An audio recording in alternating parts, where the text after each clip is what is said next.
Good day and welcome back for part 3 of our discussion on L'Hopital's rule. We are currently at the point, if we were meeting in person, we'd be finishing up our first of 2 days in class discussing L'Hopital's rule. And I would be turning the floor over to you. You see 3 examples on the page, and let me just give you a few reminders to get us going. We want to think about these limits more from an intuitive perspective to get started.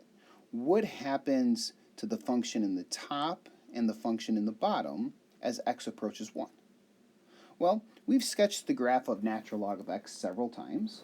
Remember, a visual perspective is often quite useful with limits. And the graph of the natural log of x has an x-intercept of 1 and is pictured here in blue. So as x approaches 1, the natural log of x goes to 0. Because the natural log is continuous at 1, we can simply substitute it in. Sine of pi x goes to sine of pi, which is also 0. That means we can apply L'Hopital's rule. Remember, when you are using L'Hopital's rule, you have to use arrows to indicate what type of indeterminate form you have. Here it is type 0 over 0. And when you have applied L'Hopital's rule, you need to indicate it with a small LH over the equal sign. This is required each and every time we use L'Hopital's rule. I would also like to give a small hint to get you started on this second example because it's slightly different than what we've previously seen. So as x approaches pi over 2 from the left-hand side, secant, which is 1 over cosine, is going to approach infinity. Tangent, which is sine over cosine, is also going to be approaching infinity. And it turns out in this case what we're really seeing is an indeterminate form, which is of this type infinity minus infinity. That has no meaning associated with it.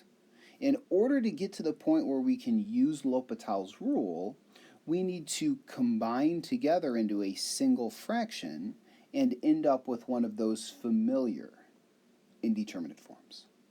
So I would suggest at this point that you pause the video, set aside at least 10 minutes, and make as much progress as you can towards these problems, and only then come back to the video to see the summary.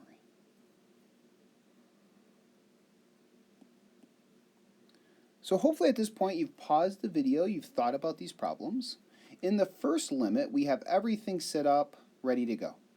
Applying L'Hopital's rule, we have the limit as x approaches 1, we take the derivative in the top, and we divide by the derivative in the bottom.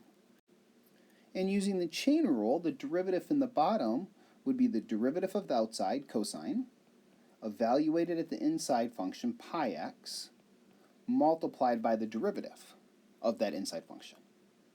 And now we're in an ideal scenario. The limit as x approaches 1 of 1 over x. 1 over x is a continuous function at 1, so we can simply substitute in x equals 1. So the limit in the numerator is approaching 1.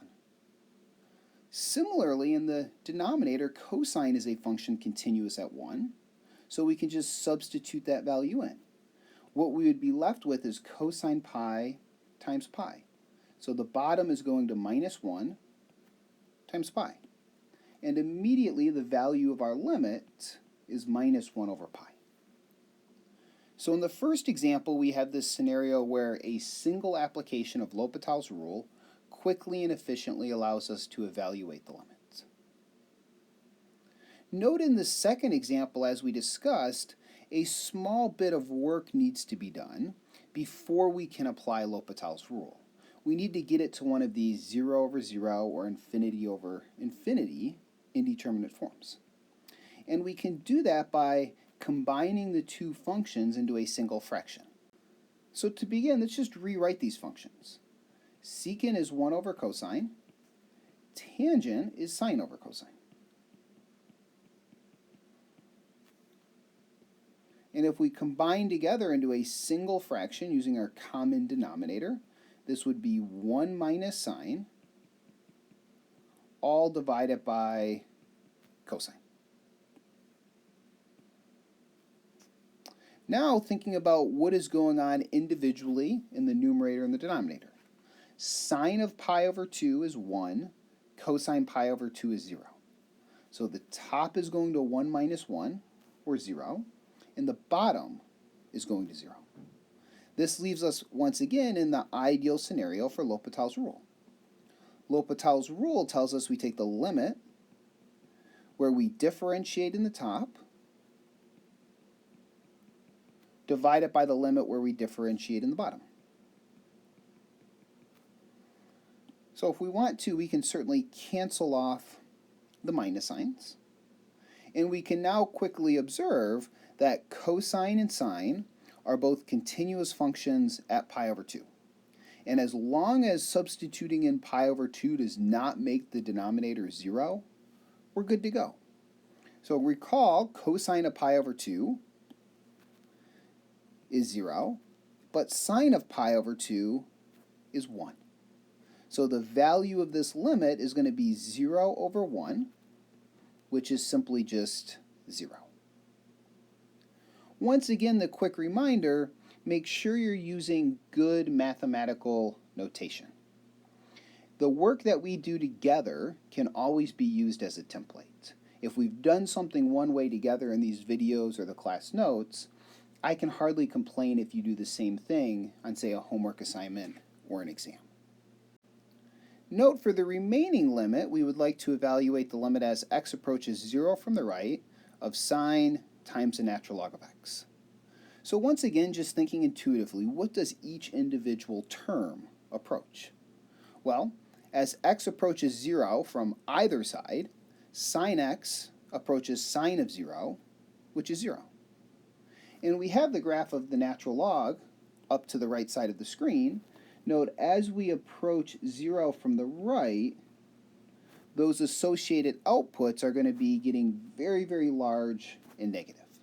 That is to say, ln of x is approaching minus infinity. This gives us one of these indeterminate forms of the type 0 times infinity.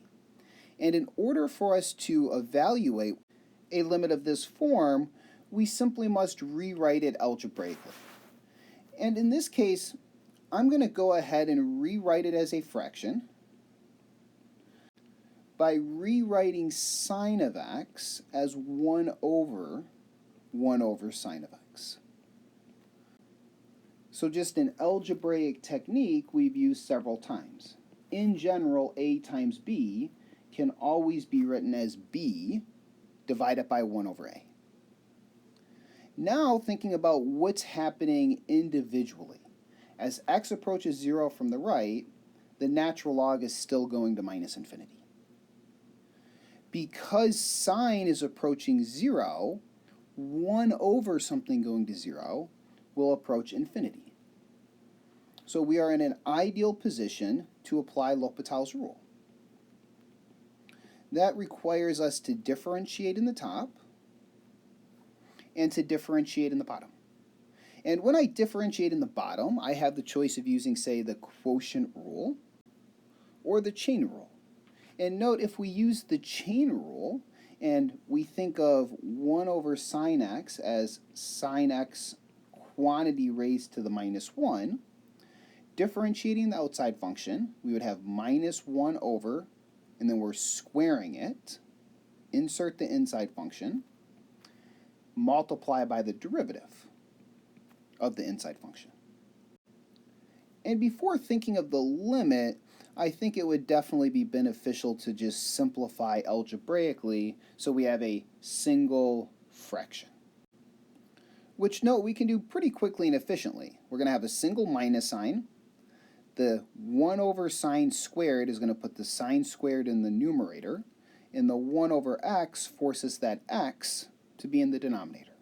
So algebraically, this becomes minus sine squared of x, all divided by x cosine x. And now we can think about what's happening as x approaches 0. But remember, sine of 0 is 0, and 0 times something is 0. So we're in this scenario of needing to use L'Hopital's rule multiple times. which is perfectly reasonable. So now, once again, differentiating the top and the bottom.